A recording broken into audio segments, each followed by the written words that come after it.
தஞ்சை பெருவுடையார் திருக்கோயிலுக்கு வந்திருந்தப்ப பக்கத்தில் வேறு என்னென்னலாம் திருக்கோயில் இருக்குது அப்படின்னு பார்க்கலான்னு பார்த்தோம். அப்போ தான் சொன்னாங்க சிவகங்கை பூங்கா பக்கத்தில் 2 ஹனுமார் கோயில் இருக்குது அப்படின்னாங்க. சரி போகலாம் அப்படின்னு பார்க்கும்பொழுது ரொம்ப நீளமான ஒரு பாதையாக இருந்தது. அதில் நம்ம போயிட்டே இருந்தோம் அப்படின்னா ஒரு குளத்துக்கு போகிறமான பாதை அப்படின்னு சொன்னாங்க. சிவகங்கை அப்படிங்கிற ஒரு குளம் வந்து இங்கே தான் இருக்குது அப்படின்னு சொன்னாங்க.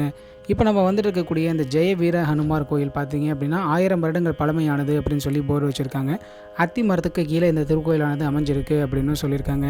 முன்பே பார்த்தோம் அப்படின்னா ஒரு விநாயகருடைய சன்னதியானது தெரியுது. ஒரு அரச மரத்தடி விநாயகருடைய சன்னதி. இந்த சன்னதியில் பார்த்தீங்க அப்படின்னா விநாயகர், விஜயநாகினி, இந்திரனுடைய சிற்பங்கள்லாம் இருக்குது அப்படின்னு சொல்லியிருக்காங்க. இப்போ நம்ம முதல்ல பார்க்க போகிறது பார்த்தீங்க அப்படின்னா விநாயகருடைய இந்த திருவுருவம். இந்த திருவுருவம் பார்க்குறதுக்கு ரொம்பவே பழமையான ஒரு திருவுருவம் மாதிரி இருக்குது.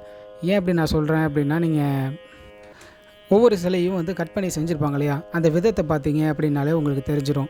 இப்போ எலக்ட்ரானிக் அந்த ஐட்டம்ஸ்லாம் வச்சு அவங்க கட் பண்ணும்பொழுது ரொம்பவே ஷார்ப்பான எட்ஜஸாக இருக்கும். இல்லை அப்படின்னா ரொம்பவே கிரைண்ட்லாம் பண்ணி செஞ்சுருந்துருப்பாங்க சிலையை. நீங்கள் உளியை வச்சு செதுக்கின சிலைகள்லாம் பார்த்தீங்க அப்படின்னா இந்த விநாயகர் சிலை மாதிரி தான் இருக்கும். கீழே இருக்கக்கூடிய அந்த நாகருடைய சிலை மாதிரி இருக்கும். ஒரு மாதிரி அன்ஷேப்டாக இருக்கும். இப்போ இந்திரனுடைய சிலை இங்கே இருக்குது. யானை மேலே இருக்கார், ஐராவதத்தின் மேலே. இந்த இந்திரனுடைய சிலை பார்த்தீங்க அப்படின்னா இப்போ ரீசெண்டாக செதுக்கினது மாதிரி தான் இருக்குது. ஏன்னா எட்ஜஸ்லாம் ரொம்ப ஷார்ப்பாக இருக்குது. ஃபினிஷிங்கும் நல்லா கொடுத்துருக்காங்க. யானையுடைய தும்பிக்கையெல்லாம் பாருங்களேன் எப்படி இருக்குது அப்படின்னு சொல்லிட்டு நல்லா கிரைண்ட் பண்ணி செஞ்சுருந்துருக்காங்க அப்படிங்கிறது நமக்கு தெரியுது. அப்போ விநாயகருடைய சிலை வேணால் காலத்தால் ரொம்ப பழமையானதாக இருக்கலாம். இந்திரனோட சிலை இப்போ ரீசெண்டாக தான் வச்சுருந்துருப்பாங்க போல்.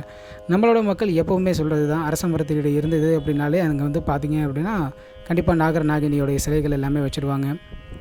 இப்போ இந்த விநாயகர் சன்னதிக்கு பக்கத்தில் அங்கே தெரியுது இல்லையா, அதுதான் ஹனுமாருடைய சன்னதி. இப்போ இந்த விநாயகர் சன்னதியை நம்ம பார்த்துட்டோம். முன்னாடியே பலிபீடம் இருக்குது, மூஞ்சூர் இருக்குது, விநாயகர் இருக்கார். இவங்க மூவரையும் நம்ம தரிசிச்சுட்டு இப்போ அடுத்தது தான் நம்ம ஆஞ்சநேயரை பார்க்குறதுக்காக போகலாம். நாங்கள் போயிருந்த அன்றைக்கி வந்து சதுர்த்தி அப்படிங்கிறதுனால விநாயகருக்கு சிறப்பான பூஜைகள்லாம் நடந்திருக்கும் போல். தேங்காய்லாம் உடச்சி நிறைய பூஜைகள்லாம் பண்ணியிருந்திருக்காங்க.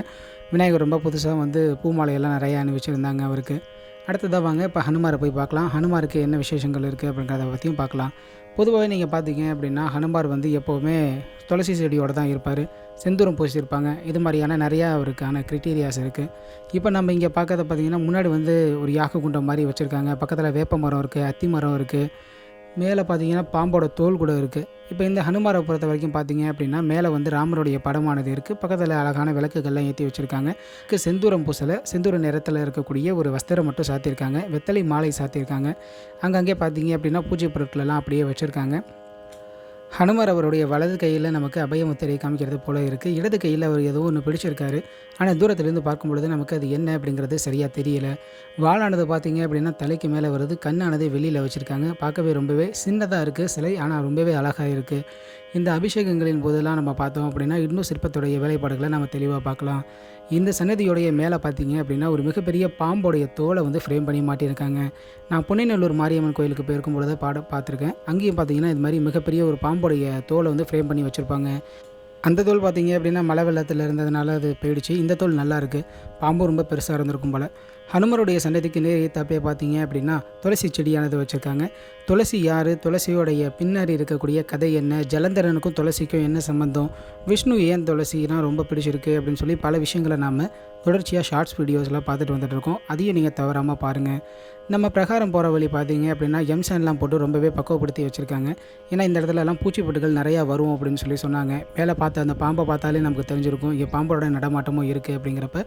இந்த இடம் பார்த்திங்கன்னா எந்த ஒரு குப்பைகளுமே இல்லாமல் ரொம்பவே அழகாக சுத்தம் பண்ணி வச்சுருக்காங்க. இந்த ஹனுமார் கோயிலுக்கு எனக்கு வழி சொன்னவர் சொன்னார், இந்த கோயிலில் வந்து பார்த்தீங்க அப்படின்னா சனிக்கிழமை பூஜைகள்லாம் நடக்குது, நீங்கள் வாங்க அப்படின்னாங்க. நானும் சரி வாய்ப்பு இருந்தால் வரேன் அப்படின்னு சொல்லியிருந்தேன். பக்கத்துலேயே பார்த்தீங்கன்னா பிரகாரத்தில் ஒரு கல்வெட்டுடைய துண்டு ஒன்று இருந்ததுங்க. இந்த கல்வெட்டுடைய துண்டு பார்த்தீங்க அப்படின்னா ரொம்பவே சின்னதாக இருந்தது. வேறு எங்கேயாவது எடுத்துகிட்டு வந்து வச்சுருப்பாங்களா என்ன ஏதுங்கிறது தெரியல. இந்த இடம் பார்த்தீங்க அப்படின்னா நீங்கள் ஈவினிங் போல் வந்து தரிசனம் பண்ணிவிட்டு உங்கள் ஃப்ரெண்ட்ஸோடையோ இல்லைனா ஃபேமிலியோட கொஞ்சம் உட்காந்து பேசுகிறதுக்கு ரொம்பவே நல்ல இடம் அப்படின்னு சொல்லலாம். ரொம்பவே காற்றோட்டமாக இருக்குது. பக்கத்துலேயே சிவகங்கை குளமும் இருக்கிறதுனால அதில் தண்ணி இருந்தது அப்படின்னா ரொம்பவே குளிர்ந்த காற்று கூட வரலாங்க. மீண்டும் ஒரு நல்ல வீடியோவில் உங்களை சந்திக்கிறேன். யாத்ரிகனின் ஆன்மீக யாத்திரை தொடரும்.